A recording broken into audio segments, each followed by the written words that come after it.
Добрый вечер, друзья! Итак, самые значимые моменты в спорте за последние 24 часа. Ингушские спортсмены завоевали 4 золотых, 5 серебряных и 1 бронзовую медаль на чемпионате России по джиу-джитсу. Самый выдающийся результат показала юная Лиза Хамхоева, которая стала двойным золотым призером. Также золото завоевали Ахмед Машхоев и Абдулмалик Хулаков. Двойным серебряным призером стал Умар Арциков. А еще серебро в копилке у Мухаммада Санроева и Мансура Булгучева. А третье место досталось Ахмеду Санроеву. В соревнованиях приняли участие более 57 команд разных категорий. Турнир проходил в это воскресенье в Москве.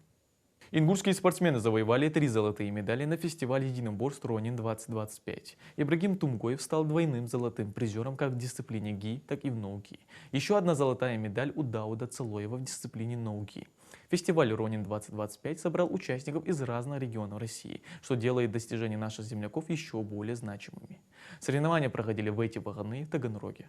Ингушский полузащитник Акрона Салтмурат Бакаев неудачно упал на плечо на вечерней тренировке и получил перелом ключицы. Салтмурат получил травму, которая потребует проведения оперативного вмешательства и дальнейшей реабилитации расположения клуба. Операция пройдет в одной из клиник в Дубае. Восстановление займет около 6 недель. Бакаев, сильный духом игрок, уверен, что он справится с этой ситуацией и вернется в футбол еще сильнее. Желаем скорейшего выздоровления Салтмурату.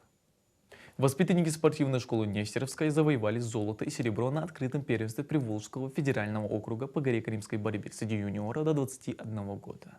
В весе 67 кг заслуженное первое место занял Умар Гадаборшев, показав отличную технику и волю к победе. Серебряным призером стал Исад Занги в весовой категории до 60 кг, что также говорит о высоком уровне его подготовки. Более 170 спортсменов из 13 регионов России оспаривали звание чемпиона. Соревнования проходили накануне в Казани. Это были все спортивные новости на сегодня. Спасибо за внимание.